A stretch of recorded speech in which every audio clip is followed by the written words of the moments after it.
ओम नमो ओंकारेश्वर देवताय नमः. ओम नमः शिवाय. ओम नमः शिवाय. अवधूत चिंतन श्री गुरुदेव दत्त. मंडळी, शंका समाधान या कार्यक्रमासाठी मी संगमेश्वरगिरी श्री क्षेत्र ओंकारेश्वर देवस्थान विलोद्यान जानेगाव इथून आपलं सर्वांचं हार्दिक स्वागत करतो. मंडळी, आज मी सकाळी मंदिर साफसफाई करत होतो. म्हणजे गाभारा, आजूबाजूचं थोडंसं ते उंबराचे झाड आहेत, कुठे त्याचा पाला पडतो, पिंपळाचं झाड आहे, तर ते साफसफाई करत होतो. खूप लवकर गेलेलो होतो मी. तेवढ्यामध्ये मी साफसफाई करत असताना एक व्यक्ती आली. आणि व्यक्ती आली म्हटली, महाराज तुम्ही झाड लोक तुम्ही करतात? कोण करील? अहो, माणूस नुसतं लावायचा, काय करायचं? आता महाराज म्हणजे तुम्ही पूजा करणार का साफसफाई करणार? म्हणून मी पूजा बी करणार आणि साफसफाई बी करणार म्हणलं. नाही, पण आता तुम्ही वरचीवर कुठवर करणार आहेत असं तसं मला गप्पा मारायला मी झाडतच होतो. पण तो बिचारा काय म्हटला नाही की थांबा मी घेतो झाडू, मी पण झाडू लागतो इथं, कारण परिसर फार मोठा आहे. झालं. पण त्याच्या बोलण्यातून मला काही गोष्टी आठवल्या पूर्वीच्या, 10-12 वर्षापूर्वीपासूनच्या, त्या आतापर्यंतच्या. तर तेवढ्या म्हणजे त्यावेळेस काही एवढा काही परिसर मोठा नव्हता, काही नव्हतं, साधं सिंपलच होतं थोडंसं. पण सुरुवात म्हणजे सहकार्याची, आणि सहकारी मला सहकार्य करण्यापेक्षा त्यांचाच मला इंतजाम करावा लागायचा. ही आलेली किस्से सांगणार आहे तुम्हाला मुद्दाम. कारण प्रत्येकाला जमत नाही. तसं माझ्या बाबतीत काही लोक सट होत नाहीत, कारण माझा स्वभाव वेगळा आहे. मला ते श्रद्धाळू लोक लागतात, श्रद्धा असणारे. स्वार्थी लोक चालत नाहीत. हे सगळ्यात मोठा माझ्यातला दोष. म्हणजे आपण ज्या ठिकाणी काम करतोय ना, देवापाशी काम करतो, देवावर पूर्ण विश्वास असला पाहिजे, देवाविषयी प्रेम असलं पाहिजे, म्हणजे काम चांगलं होतं. तुम्ही कामगार म्हणून जर करत असाल ना, तर मग थोडंसं अवघड वाटतं मला. त्याच्यामुळं ह्या 10-12 वर्षात अनेक लोक मी बदलली, सहकारी म्हणजे काम करायला थोडीशी फार. पण मला कुणी असं काही सापडलं नाही आतापर्यंत बी की त्याची खूप श्रद्धा आहे म्हणून तो काम करतोय. नाही. तर सुरुवातीच्या काळात काय झालं, पूजा की बाबा पूजा करण्याकरता एक म्हणजे पूजाचं सगळं करू लागण्यासाठी एक म्हणजे मनुष्य बघितला मी. म्हणजे एक जणांना सांगितलं की म्हणले हे तुम्हाला सहकारी म्हणून राहू द्या, चांगला माणूस आहे. तर सुरुवात स्टार्टिंग त्या माणसापासून झाली पूजा अर्चा करण्याला. कारण मी त्याला सांगितलं की बाबा आपली 6 वाजता आरती झाली पाहिजे त्यावेळेस, असा नियम आहे आपला, म्हणजे माझा. तर मी इकडून समजा 5:30ला सगळं तयारी करून घरी येऊन निघायचो. आणि हा माणूस मला वाटेतच भेटायचा. त्याची आंघोळ बी झालेली नसायची आणि काहीच नाही. मी तिथं मंदिरात पोहोचलो तरीही आलेला, त्यानं आंघोळ नाही, काही नाही. आणि तिथून पुढे त्यानं आंघोळ करायची तिथं मंदिरातले पाण्यानं तिथं. तोपर्यंत माझं बरंचसं काम उरकायचं. मी राहू दिलं 4-8 दिवस. मी बघितलं त्याचा आकार. अरे, मी 2-3 वेळेस सूचना दिली त्याला मी की बाबा आपल्याला 6ला आरती झाली पाहिजे. सूर्यास्त आपलं सूर्य उदय होण्यापूर्वी आपली पूजा वगैरे होऊन आरती झाली पाहिजे, म्हणजे चांगलं वाटतं जरा फ्रेश. आणि सूर्यास्ताच्या वेळेस झाल्या की लगेच संध्याकाळची आरती, हे आपला नियम आहे म्हटलं. पण तो संध्याकाळच्या आरतीला तर बी हजर होईना गेला. काही दिवस राहिला, काही. अरे म्हणले काय प्रकार आहे, आपण माणूस कशाला ठेवलाय हा, की वेळेवर पूजा अर्चा होण्यासाठी. मग त्याची पूजाचं बघितलं तर त्याचं लक्ष वेगळंच असायचं. मंत्र बोलायचा एकीकडं आणि बघायचा एकीकडं, शांत चित्ताने. हे मला ते काही गोष्टी खटकल्या. कारण बऱ्याच वेळेस काय सोमवारचे जे समजा अभिषेक वगैरे असायचं ना, मग मी त्याला अभिषेक करायला व्हायचो आणि मी इकडे इतर एक गोष्टी करत बसायचो. तर ते मोबाईलमध्ये बघायचा, इकडेच बोलायचा, हे असं करायचा, तर त्याची पूजा मी एकदा बघितलं. म्हणलं काही दुखवायचं नाही, काय नाही. मग म्हणलं तुमच्याच्यानं उशीर होतोय म्हटलं, आता आपण मी माझा मीच करत जाईन म्हटलं. आणि त्या व्यक्तीचा विषय टाकून दिला सोडून. म्हणजे त्यानंतर काय झालं की मग मला ते सगळंच करून मग अजून एक मला एक व्यक्ती माझ्या ह्याच्यात आला, थोडा माझ्यापेक्षा वयस्कर. आणि एक दिवशी दुपारी मंदिराकडे आला, रडायला लागला, असं तसं घरगुती प्रॉब्लेम काही सांगितले त्यानं, की काय सून बघत नाही, लक्ष नाही, असं तसं. मग तर मग मला वाटतं कुठेतरी देवापाशी राहावं, तुम्ही राहू दिलं मला, मी तुमचं इथलं काम करेल, झाडलोट करेन वगैरे वगैरे वगैरे. म्हणलं आता म्हणलं पण झाडलोट करायला एवढं कुठं आपलं एवढं आहे. नाही नाही, मला तेवढं देवाच्या पायरीपाशी राहू द्या, असं तसं. म्हणलं मग तुमच्या आता खाण्यापिण्याचे तर मी माझंच जरा अवघड आहे म्हणलं, मी स्वतःच माझं मी करून खातोय, तुमचा कसा मेळ लागायचा, मग तुम्हाला स्वतःला येतंय करायला. म्हणलं नाही, आपल्याला तेवढं कुठं जमतंय, पण तुम्ही जे करता तिथेच मी खात जाईन. बरं म्हणलं जाऊ दे, आता असं आहे, ठीक आहे, दुःखी माणूस आहे तो, जाऊ द्या, आपल्याकडून बी काहीतरी सहकार्य होईल. म्हणलं काय करायचं, सकाळी मस्त लवकर उठून साफसफाई करत जा, फुलं वगैरे बेलपत्र हे सगळे तोडून एकत्र आणून जा. त्या पूजाचं नाही त्याला सांगितलं, तुमच्याकडे ही परिसर साफ करायचा आणि पूजेचं साहित्य सगळं गोळा करून ठेवायचं, हे तुमच्याकडे काम. आणि दिवसभर कुणी आलं गेलं तर फोन लावायचा. त्याला एक फोन दिला मी, आणि म्हणलं ही फोनवर मला सांगायचं आले ते असं तसं. झालं आमचं ठरलं. मग आता त्याच्या पुढचं काय म्हणले, मग माझ्या खाण्यापिण्याचं कसं करायचं. म्हणलं मी तिकडून आल्यानंतर तुम्हाला चहा देतो, नाश्ता देतो, 10-11 जेवण देतो. मी आता जेवणाचं दुःख माझं काही नव्हतं, स्वतः काही करत नाही, पण आता म्हणलं बिचारा, आता आपल्यासारखं सगळेच नसतात, त्याच्या पोटापाण्याचं तर बघावं लागेल आपल्याला. मग मी म्हणलं 10 वाजता तुम्हाला जेवण देत जाईन, पुन्हा 12-1 वाजता एखादं म्हणजे सकाळीच करून ते खाजा डबा करून ठेवून जाईल, आणि संध्याकाळचं जेवण संध्याकाळी 4 वाजता एक चहा माझ्याबरोबर मी आलो की. मग मी जरी तिकडे गेलो दिवसभर तरी तुम्ही इथं बसत जा. हो. तर चालू झाली आमची रुटीन. आता तो मी येऊपर्यंत तो काहीच करत नव्हता, झोपेतून बी उठत नव्हता, म्हणजे नुसतंच आतून लोळत बसायचा. मी तिथून आल्यानंतर मग घंटा वाजले की मग ती चटकन उठून बसायचा. मग मला ऑर्डर सोडायचा, काय महाराज चहा करा बरं, अगोदर चहा करा, चहा पिल्याशिवाय मला काही सुचत नाही काम. झालं माझं पूजा करायचं ते आवरायचं, ते राहिलं वेळ त्याला चहा करून द्यायचा. त्याला चहा द्यायचा, नंतर माझं मग तो चहा पिणार आणि दमाने प्रोसेस चालू करणार.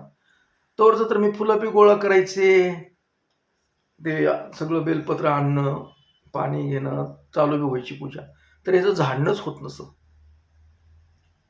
झालं मग माझी पूजा आरती वगैरे झाली की म्हणायचा, बरं आज मला नाश्त्याला ही करा बरं का, शिरा करा. बर, आज मला नाश्त्याला अमुक करा, ह्या करा. त्याचं करायचं, सगळं करून द्यायचं, त्याला कवा खायचं तर खा म्हणायचं, मग माझं मी निघून जायचं. असं 1-2 महिने मी केलं, आणि मला एवढं आरी पडावं लागायला लागलं त्याच्या. काम बघितलं तर ह्याचं मला सकाळी कुठल्याच मापात बसायचं, ह्याचे ना देवावर श्रद्धा ना फिरदा काही नाही, फक्त खाऊन मस्त तंबाखू चोळीत बसायचा तिथं. आणि आपला रोड आहे तिथं जवळच, की त्या मंदिर सोडायचं आणि तिकडे रोडला जाऊन आपला गप्पा मारीत कुणी गप्पा मारीत बसायचं. आता कोण इकडे मंदिराकडे आलं काय गेलं काय, पण मी एकदा जरा अचानक मध्येच येऊन बघितलं तर ते तसला त्याचा कार्यक्रम दिसला. मी दिसलो लांबून की लगेच तर लगे मंदिरात व्हायचा. आणि मग डबा आणलाय का, झालंय का, आत्ता म्हटलं. अरे म्हणलं बाबा, मनाला ह्याच्याच आरी पडावं लागलं मला. ह्याचा नाश्ता कर, चहा कर, सकाळचं जेवण कर, दुपारचं जेवण कर, संध्याकाळचं जेवण दे बनवून. म्हणजे मी कशासाठी ठेवलं याला, की माझ्या कामामध्ये सोडवणूक व्हावी म्हणून. हं? म्हणलं ही आता काय उपयोगाचं नाही. मग त्याच्या वरची काम चुकारपणा, गप्पा मारीत बसणं, इकडं आपलं काम म्हणजे तिथलं मंदिरात सोडून इकडे तिकडं फिरणं हे दिसायला लागलं. म्हणजे मी माणूस तिथं कशाला कोणी आलं गेलं आपल्याकडे आलं तर सांगावं म्हणून ठेवलेलं तिथं. तो हा इकडेच कुठंतरी आज कुठं गेला, आज गेलाच गेलाय, आज कुठं गाणपूरलाच गेलाय, आज कुठं तिकडे गेलाय, पाहुण्याकडेच गेलाय, आज कुठं गावातच आलाय, गावात पान आणायचं होतं, अमुक आणायचं होतं, बिडी आणायची होती, यात त्याचे म्हणलं. मग हळूहळू मी जरा टाळाटाळ करायला चालू केली. म्हणजे त्याचं जे खाणं-पिणं आहे ना, त्याला पैसे नव्हते काही.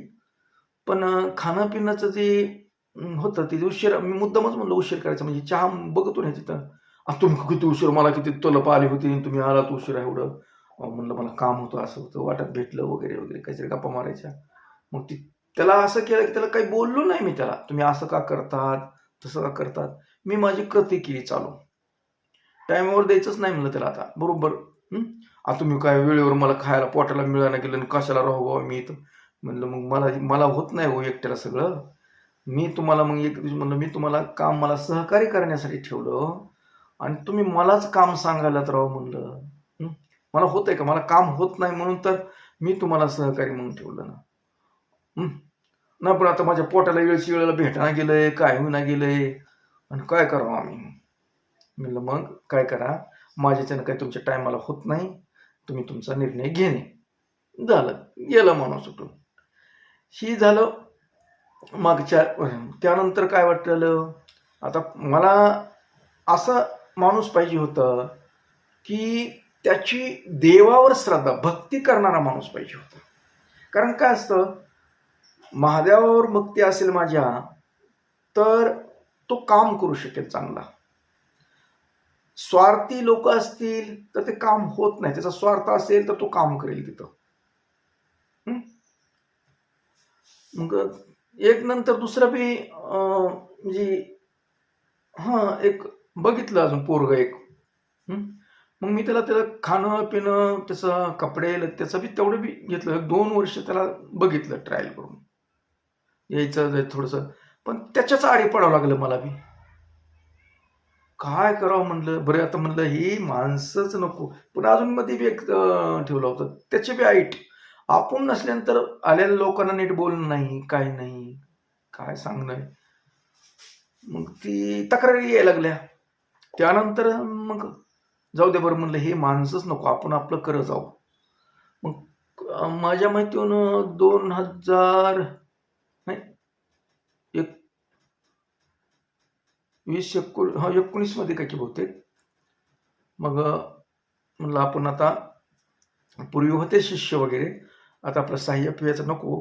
आपले शिष्य जे आहेत त्या शिष्यांनाच एखादा आपलं त्यातलं जे शिष्य आहेत त्याच्यातलंच एखादं निवडावं आणि त्यांना आपल्या शिष्याला त्याची सेवा बी होईल आणि त्याच्या काय अडचणी असतील, घरगुती असतील, काय असतील, आर्थिक असेल, काय असेल ते आपण त्या दूर कराव्या आणि त्याला इथं काम कधीमध्ये आपलं सकाळ संध्याकाळ हे आपलं करायला राहू द्यावं.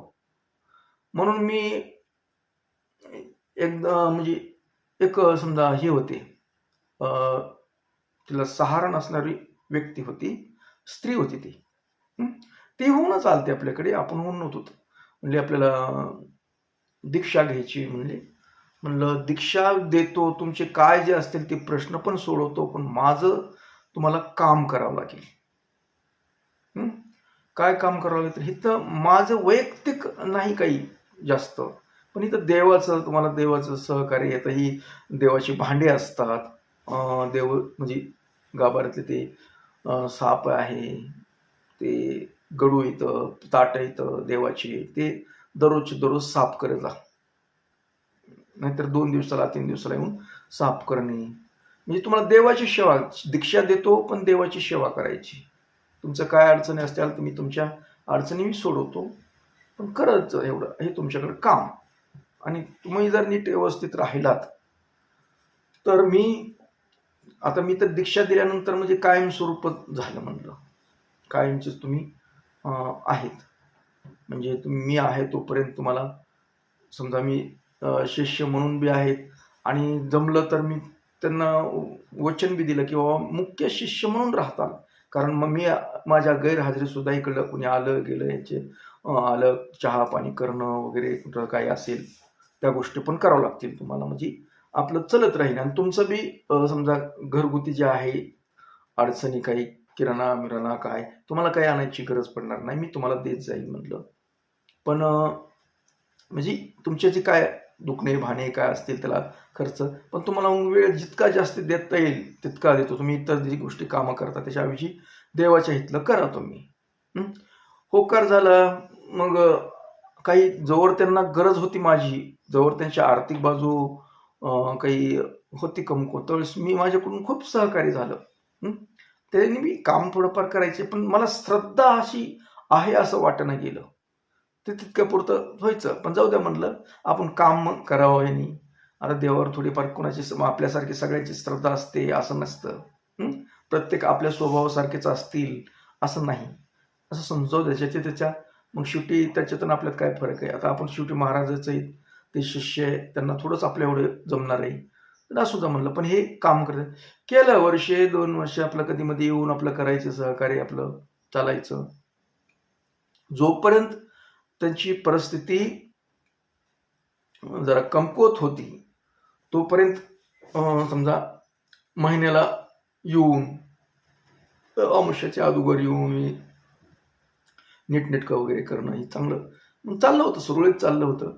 मग जसं जसं त्यांचे लेकरं जोवर लहान होतं तोवर त्यांनी ॲडजस्ट केलं. लेकरं मोठे झाले थोडेसे करायसारखे इकडं तिकडं की मग ह्यांनी चाळे करायला चालू केले, टाळाटाळी करायला चालू केली. मग ते आमच्या लक्षात येतं तसलं की आता काम झालं यांचं, काम भागायसारखं झालंय. आता माणूस जोपर्यंत गरज होती तोपर्यंत आपल्याशी प्रामाणिकपणे काम केलं, हे झालं. आता गरज वाटाणा गेली त्यांना. मग लक्षात आल्यानंतर आम्ही बी हळूहळू थोडंसं आणि मग एक दिवशी बोललो.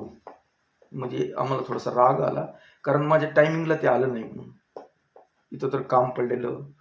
मी फोनवरच सांगितलं, अहो तुम्हाला मी आत्तापर्यंत तुमची सगळी व्यवस्था केली काय आणि इथं काम आहे, ते कामाला जर तुम्हाला येता येत नाही तर काय म्हणून तुम्हाला आता सहकार्य करायचं हो म्हटलं. जरा फटाफट बोललो मी. माझ्या उपयोगाला नाही तुम्ही, टायमाला उपयोगाला. पुन्हा येऊन काय उपयोग असतो. गरज आहे तेव्हा येणं गरजेचं असतं म्हटलं. आणि मग काय नाही, ते फोनवर बोलल्यानंतर मग ते बी येणं नाही बाणं नाही सोडून दिला. ते शिष्य बी गेलं, म्हणजे शिष्य होतं, गुरुचं बी संपलं नातं. म्हणजे हे लोक आहेत ना, फक्त काय करतात, माझ्या लक्षात आलं की ही लोक फक्त स्वार्थ साधतात. माझा अनुभव या. त्यानंतर बी एक लेडीज म्हणलं, पण पुन्हा मी आता अपेक्षा कमी केल्या मी की मला फक्त आता काय म्हटलं, हे शिष्यापैकीच निवडायचं म्हटलं. कारण त्याला आपण दीक्षा दिली, शिवमंत्र दिलाय, म्हणजे तो आपलं भक्तीचं नातं आहे ही, आणि त्या भक्तीमुळे ती देवाची सेवा करू शकेल. अशासाठी मी तशीच म्हणजे जी का आधार नसलेली स्त्रीची निवड केली. जास्त म्हणजे नातलागाने दूर केलेलं असे ही, तिला सहकार्य नाही कुणाचं काय नाही. त्याने बी काही ठराविक कालावधीसाठी दाखवलं सहकार्य, पुन्हा त्याने बी विषय तसाच चालू केला. स्वार्थ, म्हणजे त्यांचं काहीतरी महत्वाचं काही काम गोष्टी ते झाल्यानंतर जोपर्यंत त्यांना गरज होती आपली, समजा बऱ्याच गोष्टीची, समजा काही त्यांच्या घरगुती काही प्रॉब्लेम होते, ते प्रॉब्लेमसाठी फक्त आपल्याकडे मग गप्पा गोष्टी करून मला विचारून घ्यायचं, असं करायचं का तसं करायचं, मग तसं करायचं. मग मी खरं पाहिलं तर मी खूप त्यांना सहकार्य केलं त्या व्यक्तीला, की समजा त्याची काय गोष्टी होत्या, पैसा टिकवण्याचे मार्ग सांगितले, पैसा कसा जपून ठेवायचा, पुढे भविष्यात किती गरज आहे, अगर काय घ्यायचं तुम्ही हे घ्या त्या घ्या, पैसा असा असा वापर करा. त्यांच्या पैशाचेच आपण काही नाही दिलेलं, पण त्यांच्याच नीटनेटकं नियोजन. अगोदर पैसेच राहत नव्हते. सिस्टीममध्ये मग ती जरा परफेक्ट बनली. आर्थिक परिस्थिती चांगली सुधारली तिची. म्हणजे झालं. आणि मग त्यांनी बी टिच्चव करायला चालू केलं. मग त्यांनी बी थोडे नाटकं करायला. मग आपल्याला म्हणजे आपण जे काही गोष्टी सांगितल्या की ऐकायचं नाही, अगर दुर्लक्ष करायचं, ह्या लगेच आम्हाला लक्षात येत होता. जोपर्यंत त्यांची श्रद्धा होती आणि सुरुवातीला पूजावरच्या अगर हे नियमितपणे घरी करायला सांगितलेलं करायचे वगैरे, फोटो बी टाकायचे, पूजा केलेल्याचे, मंत्र वगैरे केलं, सगळं वह्या लिहून दाखवायचे, हे सगळं. तोपर्यंत आमचं सगळं चाललं. पुन्हा हळूहळू त्यांच्या डोक्यात दुसरा देव घुसला. म्हणजे घुसला आणि मग त्यांचे ते व्हॉट्सअपला स्टेटस वगैरे दिसायला लागले, स्वामी समर्थ, कुठं दुसरंच काही राधा कृष्ण वगैरे वगैरे. आणि मग मंत्र बी आमचे गेले पळून. लक्षात आलं, आम्ही त्यांना जास्त पुन्हा नाही बोलायचं म्हणलं. ह्यांचं आता शिवभक्तीवरलं मन उडलेलं आहे आणि आता आपली गरज नाही त्यांना, हे बरोबर ओळखलं. न भांडण, फक्त सांगितलं स्पष्ट बोलून की तुमचं आता मन भक्तीकडे नाही राहिलेलं, आता तुम्हाला दुसरे दिवस सुचायला लागलेत. की फक्त तेवढंच कारण मला जाणवलं. आणि त्यांच्या समजा वागणुकीमध्ये हे बी फरक पडला. समजा वागणूक मला काही आवडले नाहीत बाहेरली, त्याच्यातून बी मला काही गोष्टी जाणवल्या. बऱ्याच वेळेस फोन आल्यानंतर बाजूला जाऊन बोलण्याचं, अगर कुठं थोडंसं आवाज लक्षात येतं, माणूस नुसतं त्याच्याकडे बघितलं की त्याचे काय चाळे चाललेले हे कळतात, लक्षात येतात. अगर बोलण्यातून जातं, अगर ते लक्षात आलं की जरा ही थोडंसं लाईन बदलायला लागली, आम्ही त्यांना बी मग थोडं दुर्लक्ष केलं. अशा रीतीनं म्हणजे लोक आले आपल्याकडे आणि गेले. खूप वर्षे 6 महिने. मग आता मध्ये बी मी एक पुरुष म्हणलं, यंग पोरगट, जरा थोडंसं 30-32 वर्षाचा पोराचा बी दीक्षा वगैरे बघितलं. त्याचं बी ती मी माझे नियम कसे येतात, आता तुम्ही मंदिरात आलं ना, तुम्ही सुद्धा पूजा करा. मी केली तरी तुम्ही पूजा करा. पूजाची सवय लागली पाहिजे. मंत्र जप करा. ह्या गोष्टी करा ना तुम्ही. शिवभक्ती, तुम्ही माझे शिष्य आहेत ना, तर मी गुरु आहे, तर मी सांगितलेली पूजा तुम्ही करावं लागेल. शिवपूजा करावं लागेल. नाही तर पाणी तरी वाचा ना, त्या ओम नमः शिवाय नमः, ओंकारेश्वर देवता, असं पाणी तरी धार ना त्याच्यावर. ते पूजा बी करायचं नाही, आपलं दुर्लक्ष केलं, जुगडू काहीतरी करायचं आपलं. ते बी लक्ष. मग ते हळूहळू मला ते राहिला. नका काम केलं, पूजा तरी करा ना तुम्ही माझ्या समोर तरी. घरी काय करतात डोंबलं मला काय माहित नाही, पण म्हणजे दाखवायचे एक, करायचे एक, त्यांची भक्तीच नाही जाणवायली आपल्या शिवावर, तर मी जवळ का करायचं ह्यांना? ते अजून दुसऱ्या बी एक पुरुषाचं तसंच झालं. इकडे गप्पा तर देवदिकातल्या मारायचा, सगळं करायचं. आणि मी म्हणलं तुम्ही सकाळची पूजा वगैरे लवकर करून घेता, म्हणजे मी आल्यानंतर माझं मी करीत जाईल. पण ती 10-20 दिवस केलं की काय नाही, मग ती आहे तसंच, काय नियमाच्या बाह्य, काही नाही. ते सगळं मन कंटाळा आला मला की लोक आपल्या कामापुरतं फक्त वापर करून घेतात, यांची भक्ती वगैरे काही नाही. ह्या गोष्टी मला जाणवायला. म्हणून मी आता जवळ करणं, अगर त्याला काम सांगणं, ही बंदच केलं. आलं करायचं, करू जा, कोणी करायचं तर करी जा. आपण त्यांना म्हणायचं बी नाही काही काम कर म्हणून, काही नाही. जसं करतील तसं. आपलं सकाळी लवकर उठणे, मी आता धरलंय, सकाळी उठणे, आपलं चाळलोट आपलं करणे. कुणी आलं करायचं असले करू जा, नाही करत. जेवढं आपल्याला पूजा उशीर झाला तर पटकीने आटपून घेणं, आपलं पूजा अर्चा, आरती वगैरे करणं. कुणी आले बोलणं, गप्पा गोष्टी करणं, काय त्यांचं असतील समस्या सोडवणं. संध्याकाळी 4-5 वाजता जाणं, मंदिर साफसफाई करणं, आरती संध्याकाळची करणे, आपलं संध्याकाळी घरी येणे, घरची पूजा करणे, मंत्र जपाला बसणे. हे म्हणजे रुटीन चालू केली की आपण करायचं आता म्हटलं. म्हणून मी ती सकाळी त्या माणसाला दिसलो, मी एकटाच हे करायला. तसं मी पूर्वी कधी करतच होतो. तर काय, दुसऱ्यावर विसंबून राहून देव होत नाही, भक्ती होत नाही. आणि कधीही काम करायचं, देवाचं काम करायचं, त्याची श्रद्धा असली पाहिजे. काम म्हणून काम नाही, मी एक देवाची श्रद्धा आहे म्हणून हे काम करतोय. आणि देवापाशी काही नसतं, ती देवाची पूजा केली म्हणूनच देव पावतो असं काय नाही. देवाकडे खूप काम आहे. तर देवाचं मंदिर सफाई असते, देवा तिथलं परिसर साफसफाई करणे वगैरे, इथलं इतर काही गोष्टी असतात, स्वयंपाकाचे असतात, तिथं काही करणे, ह्या गोष्टी देवाची भक्तीच आहे त्याच्यामध्ये सुद्धा. ह्या गोष्टी त्या लोकांना सांगून सुद्धा यांच्यात काही परिणामच होत नाही. फक्त आपला स्वार्थ बघतात. नुसता स्वार्थासाठी देवदेव करतात. आणि स्वार्थासाठी देवदेव करून नाही चालत. तुम्ही शेवटी कसं आहे, पैसा वगैरे अशा गोष्टी या गरजासाठी लागतो, मान्य आपण, मी त्यासाठी मी द्यायला पण तयार असतो काही. पण तुमचा देवावर विश्वास असणं गरजेचं आहे, देवाविषयी प्रेम असणं गरजेचं आहे. तर मला आनंद आहे त्याच्यात. तुम्ही बिना देवभक्तीचे करणारे, भक्ती नसणारे लोक माझ्यापाशी टिकू शकत नाहीत. जर तुम्ही कोणाला वाटलं, म्हणजे मला मी हे सांगायचं कारण म्हणजे कुणाला जरी वाटतं की महाराज करावं असं, पण तुमची कुणाची जरी इच्छा असली तरी तुमची अगोदर माझ्या देवावर, शिवावर भक्ती असली पाहिजे.